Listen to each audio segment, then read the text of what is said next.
અમદાવાદમાં નીટની પરીક્ષામાં પ્રવેશને લઈને હોબાળો થયો। પરીક્ષા કેન્દ્ર બહાર હિન્દુ સંગઠનનું વિરોધ પ્રદર્શન। હિન્દુ સંગઠનોએ ભેદભાવનો આરોપ લગાવ્યો। હિન્દુ છાત્રોની કંઠી મંગળસૂત્ર ઉતારવામાં આવ્યા હોવાનો આરોપ અને મુસ્લિમ છાત્રોને હિજાબ સાથે પ્રવેશ અપાયો હોવાનો આરોપ લગાવ્યો હિન્દુ સંગઠનોએ।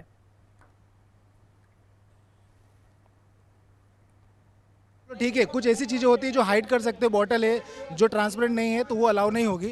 पर धागे में क्या है, ये धागा तो आस्था का प्रतीक है ना, इस धागे को कटवा दिया। वी एक्सेप्टेड, हम लोगों ने सब ने एक्सेप्ट किया, सारे वाले जितने भी थे ना सब एक्सेप्ट करके बैठे थे। हमने एक्सेप्ट करके बाहर बैठ गए। अब एक कम्युनिटी के पर्सन की बच्ची बाहर अंदर चली गई, सिक्योरिटी ने हिजाब निकलवा दिया फर्स्ट टाइम पे। जब वो अंदर चली गई उसके पेरेंट्स आए, बोले नहीं मेरे बच्चे को हिजाब पहनाना है, तो सिक्योरिटी ने, प्रिंसिपल ने उस बंदी को बाहर बुलाया और उसको हिजाब पहना दिया।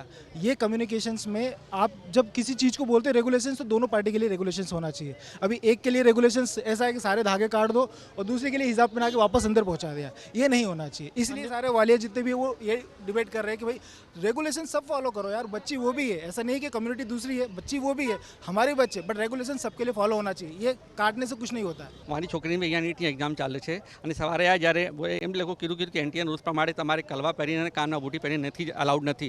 અમે લોકો રૂલ્સ પ્રમાણે બધું કાઢી મૂક્યું। થોડા સમય પછી મુસ્લિમ 2-3 છોકરીઓ આવી અને આખા બુરખા પહેરીને આવ્યા હતા। તે લોકો બુરખા પહેરીને અંદર ગયા તો હિન્દુ ધર્મના કેટલા લોકો વિરોધ કર્યા કે ભાઈ આ લોકો બુરખા પહેરીને જાય છે અને અમારે કલવા પણ તમે અલાઉડ નથી કરતા, તો આ ક્યાં ને ક્યાં ખોટું કહેવાય। તો પછી થોડાક સમય પછી એ લોકોને બુરખા કાઢી મૂક્યા કે ભાઈ બુરખા તમારે કાઢવું પડશે। પછી મુસ્લિમ ધર્મની કોઈ એક વકીલ આવી અને વિરોધ કર્યું। પછી એ છોકરીને અંદરથી બોલાવીને બુરખા પહેરાવીને પછી અંદર મૂકી દીધું। અરે પ્રિન્સિપલે માફી માંગી, એનાથી માફી માંગ્યું કે ભાઈ સોરી ગલતી થઈ ગઈ। અને એના પછી કેટલીક છોકરીઓ આવી બુરખા પહેરીને ગઈ। તો મારું કહેવાનું એ મતલબ છે કે ધર્મ બધા માટે એક સમાન છે, હિન્દુ કે મુસ્લિમો। અને જો એના માટે છૂટછાટ થતી હોય તો આપણા એક કલવા માટે એક કલવા આપણે પહેરીને જઈને અને કાનની બુટી પહેરીને જઈને એ લોકો માટે કેમ નથી? મારું ક્વેશ્ચન એ છે। અમે કોઈ વિરોધ નથી કરતા, એનટીઓની વિરોધ નથી કરતી। શાંતિ એક્ઝામ જે પરીક્ષા છે શાંતિ રીતે પસાર થાય। અમારા બી છોકરાઓ છે, એમના બી છોકરાઓ છે, પણ રૂલ્સ બધા માટે એક સમાન હોય છે। મારું કહેવાનો મતલબ એ છે। ગેટ ઉપર જે પણ બી રૂલ્સ રેગ્યુલાઇઝેશન મુજબ જે પણ સ્ટુડન્ટો એક્ઝામ આપવા જતા હતા એના ગળામાંથી કંઠી કલાવા એ બધા જ કાનની બુટ્ટી એ દૂર કરવામાં આવી। દરેક વાલીઓએ આ નિયમને સાહનિકતાથી સ્વીકારી અને સહકાર ભર્યા વાતાવરણમાં સ્ટુડન્ટોના ભવિષ્યને ધ્યાન રાખી અને એની એક્ઝામ સરસ જાય એવા માહોલમાં એ સ્ટુડન્ટોને અમે મોકલ્યા છે।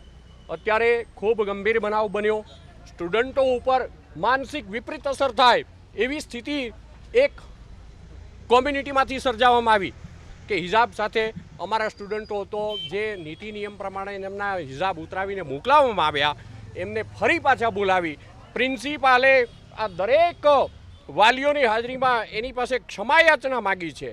આવો ભેદભાવ કેમ? ગુજરાત સરકારે યુસીસી સમાન સિવિલ કોડ ધારો લાગુ કર્યો છે, એ હિજાબ પહેરાવીને ફરી પાછા મોકલવામાં આવ્યા છે। મારી ડોટર અહીંયા 12 વાગે એક્ઝામ આપવા આવી હતી। આ તો સિમ્પલ કપડાં પહેરીને આવી હતી, ગાઈડલાઈન મુજબ કંઠી દોરાન બધું કાઢીને જ આવી હતી, કોઈ મેટલની વસ્તુ નહીં।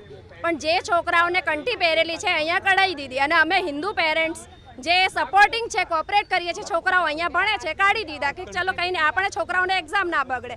આમાંય જ્યારે હિજાબ પહેરીને આવી, પોલીસ એમને ના પાડી છે, પોલીસ આમને કે નથી ના પાડી, એમને ના જ પાડી હતી કે અમે નહીં એક્ઝામ આપવા આપીએ, તોય પણ આ નહીં માની અને અહીંયા બબાલ કરીને પછી છેવટે એમને કોને બોલાયા, શું કર્યું એટલા બધામાં અમને ખબર નહીં અને એમને એક્ઝામ આપવા દીધી। એટલે હિન્દુ પેરેન્ટ્સ બધાને એવું લાગે કે આ ધર્મ પર આવી ગઈ છે વાત, કેમ કે તમે તમારા ધર્મના મુજબ એમના મોમેડિયનને તમે હિજાબ પહેરીને આપી શકે છે એક્ઝામ। આ ભલે એનટીએના રૂલ્સ છે, તો પછી હિન્દુઓને કલાવા કેમ કઢાય છે?